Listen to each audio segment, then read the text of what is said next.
Rivetti, what's up? I'm sorry, sir. It's just a difference of opinion that got out of hand. What about? It's really too silly to talk about, sir. I'd rather just forget about it. I don't give a damn about what you'd rather forget about. Why were you two fighting? Well, I said that the Kirby Silver Surfer was the only real Silver Surfer, and that the Moebius Silver Surfer was shit. And Benefield's a big Moebius fan, and things got out of hand. I pushed him, he pushed me. I lost my head, sir. I'm sorry. Rivetti, you're a supervisor. You can get a commission like that. I know it, sir. You're 100% right. It's never happen again, all It right? better not happen again. I see this kind of nonsense, I'm gonna write you up. You understand? Do you understand? Yes, sir. You have to set an example even in the face of stupidity. Now, everybody that reads comic books knows that Kirby Silver Surfer is the only true Silver Surfer. Now, am I right or wrong? You're right, sir. All right, get out of here. Yes, sir. Hey everybody, this is Petey from the Spinner Rack, and I've been doing some comic collecting again. This is the first time in a long time where I actually bought some comic books at the recent Comic-Con. Let me move this up a little. Let's move this out. So I bought a couple comic books recently, one at the con and one via, since it wasn't at the con, I had to go to this new site. Mercari.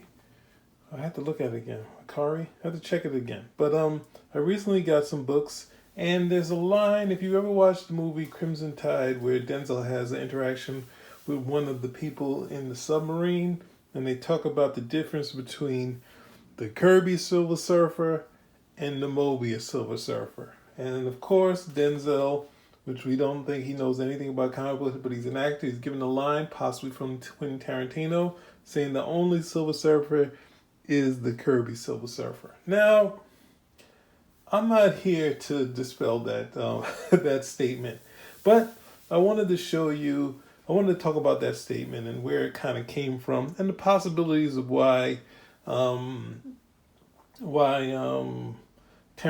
kind of possibly updated the comparison to Kirby and Moebius, right? So I'm using the original cover that Jack Kirby did for the Silver Surfer graphic novel that he did with Stan Lee. And it was important for Kirby, as Mark Evaner said, that it reads by Stan Lee and Jack Kirby. There's no delineation of writer or artist.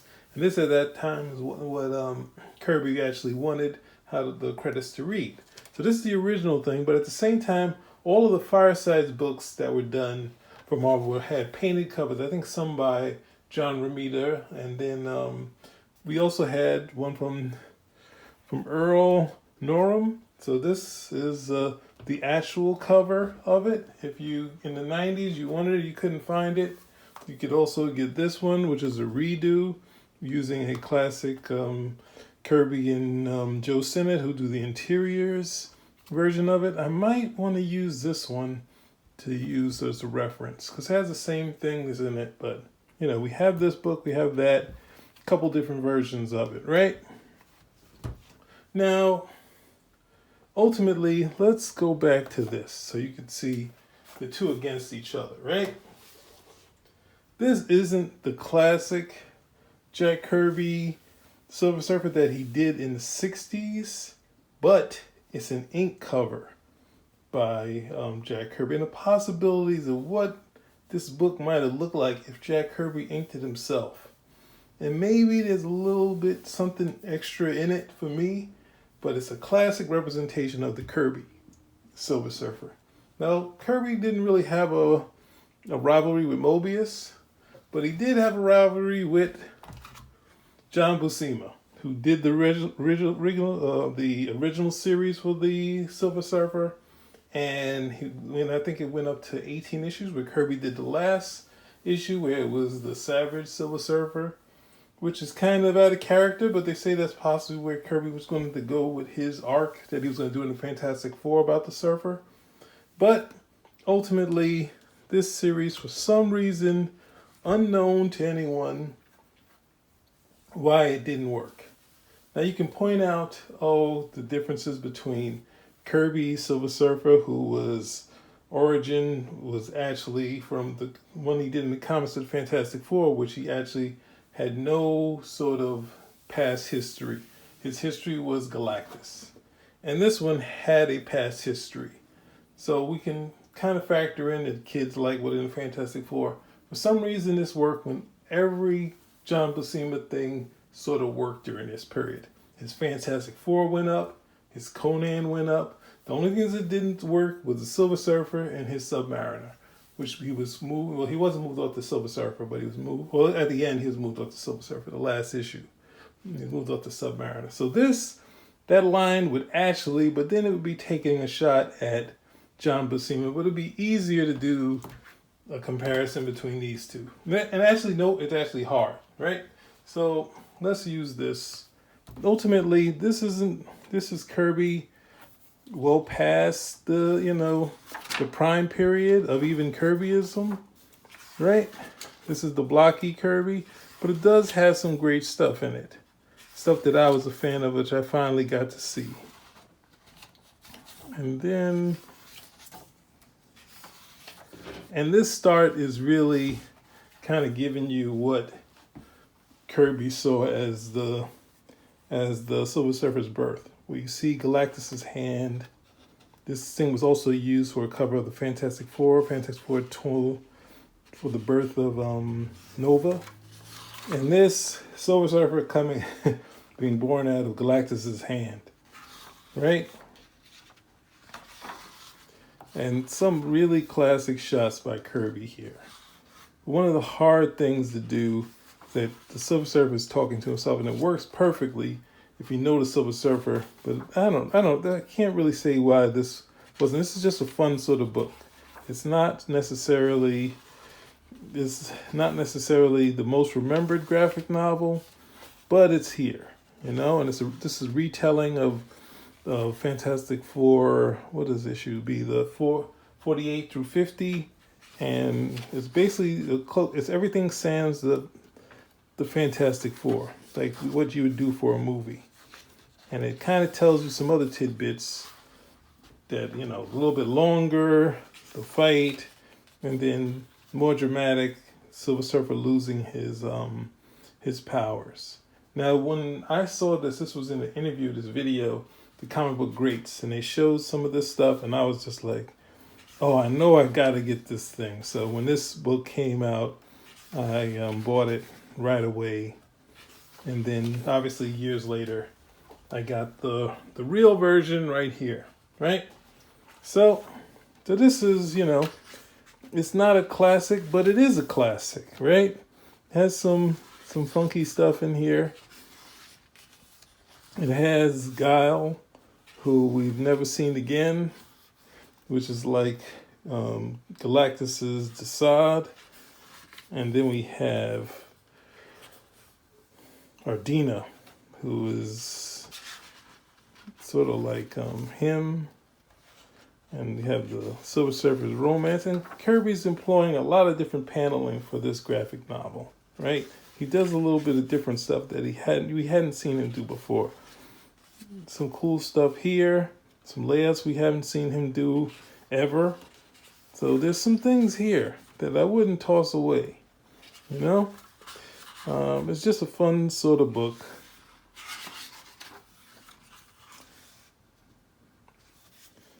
And to be done in this period where, Kirby was doing stuff at Marvel. I think this is a little after. I think Kirby's contract with Marvel, he was kind of not doing books with them.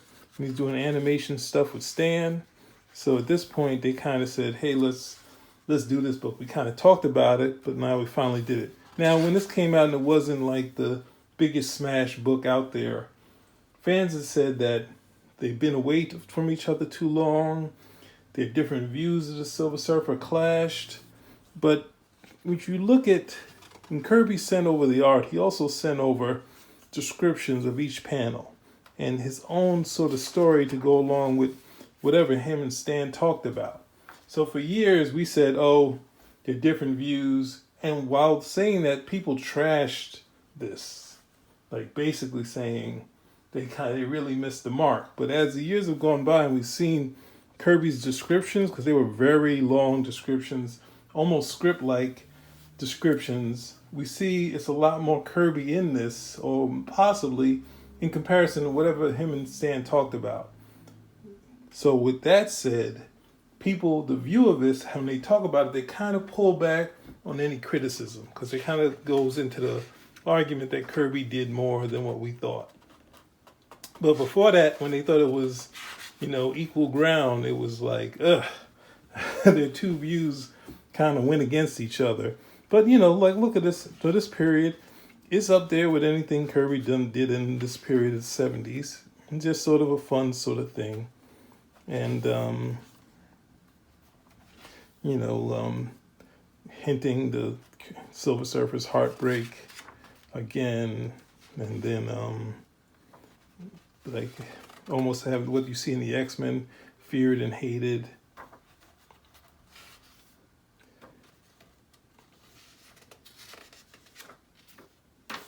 And him losing another loved one.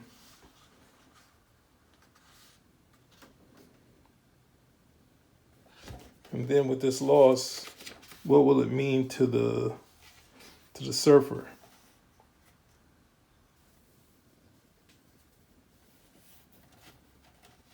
And I think with this story, the next time we see the Silver Surfer, he's with Galactus and actually coming home. So it's a powerful ending. When I got this, I was excited. But at that point in the 90s, I was devouring everything Kirby. So it was just, But before, I was devouring everything Kirby and collecting, because at that point, I was collecting mostly new. When this book came out, this is 2 issues, regular comic book issues. Was it the 4-color process? And then, of course, it's been reprinted a couple of times, but this is the largest one with an art portfolio from Moebius. And I think Michael Oslin, he kind of put Stan and Moebius together. Of course, Stan is like, yeah, that would be cool. And let's do Silver Surfer. Now, a lot of people gave all the credit for the story to Moebius, but Moebius says he got a plot from Stan. So you can argue, complain who gave him how he got the plot. Moebius said he got a plot from Stan, and it was a very, it's a simple description, it's plot describing everything that's in here, right? And this is a really gorgeous book. It's possibly one of Stan's best stories that he's done. A little same way, hint of Zenla and Shalabal. And then a different sort of ship for Galactus, right? We already know who that guy is. But when Galactus come, really, this is one thing that you can do. Like, whereas Kirby designed him, and Kirby has more power, but scale. One thing you can outdo is outscale Kirby. And that's what he kind of does here with a Galactus that's huge. That's really massive. And he comes and he brings to Earth a new era. And Evangelist sees this as the next thing for mankind. Right? And he sees them almost as God. Since, of course, Galactus is God, and obviously the Silver Surfer is the fallen angel, as Kirby described. We have this thing where the Silver Surfer is like not with it at all, right? So then we get this bang up shot, and the Silver Surfer goes to talk to Galactus. He said he would never attack the planet Earth. And of course, he said he hasn't done anything yet. So this is an interesting angle for Galactus, because Galactus is like, I'm not done doing anything. He's ultimately having them want to join, having humankind kind of asked to join Galactus. And knowing the evangelists are kind of saying, hey, this is like, the coming, Jehovah's coming means the rapture. It's all that stuff involved in it, right? And we have the evangelist and the sister kind of questioning everything, and even the sister gets removed. And Galactus is still trying to take out the Silver Surfer. Gotta have some action in this, but it's really cool, the art. right? So if you don't have this, there's other smaller editions. You won't have to put all your money out. And of course, something terrible happens, and then a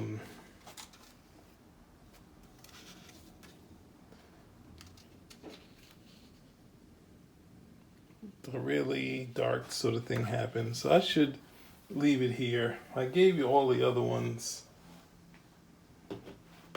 Goes left, but let's quit here and go to the gallery. So this is the original covers. This is him talking about the making of it, some of his layouts for the story. He worked Marvel method. Stan gave me a fairly detailed plot, about 6 pages. No breakdowns of dialogue, which was very unusual for him, right? So that's what he told him. He told him it was a basic Stan plot. And the plot is like this. That's how simple it is. 6 pages, right? There's his layouts, so Stan could do some dialogue. There you go, some more Stan's plot. Very simple stuff there, right? That's your basic 6-page plot that leads to this gorgeous book, right? The coloring process, using the actual 4-color process. And then from the Marvel Age, the little article on the Silver Surfer. Did the Silver Surfer hit? Yes, the Silver Surfer was a big hit at Marvel in the late 80s, maybe like 88. So they did a Stan Lee thing. They did a graphic novel with John Buscema. They did another one, Keith Pollard. And I think, Steve Englehart, who was a successful writer with Marshall Rogers. Ron Lim joined him, and they were the team that kept doing it up until, I think, Jim Starlin takes over, right? Then you have this gorgeous art gallery by Moebius, right?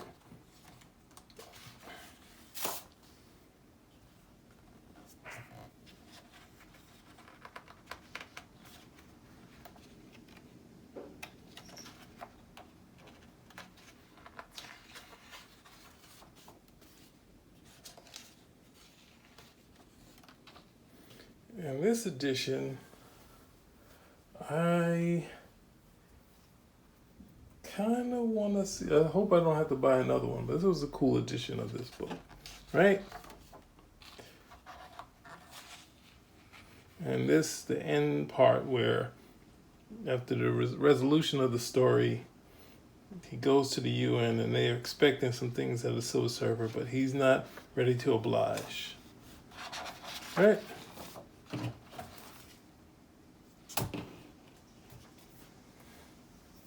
There you have it. Kirby versus Moebius, as described by Denzel Washington. And again, we have this, the original graphic novel. The actual one that people would compare and contrast would be John Buscema, but we did Kirby versus Moebius, right? So thank you, Spinner Rack out.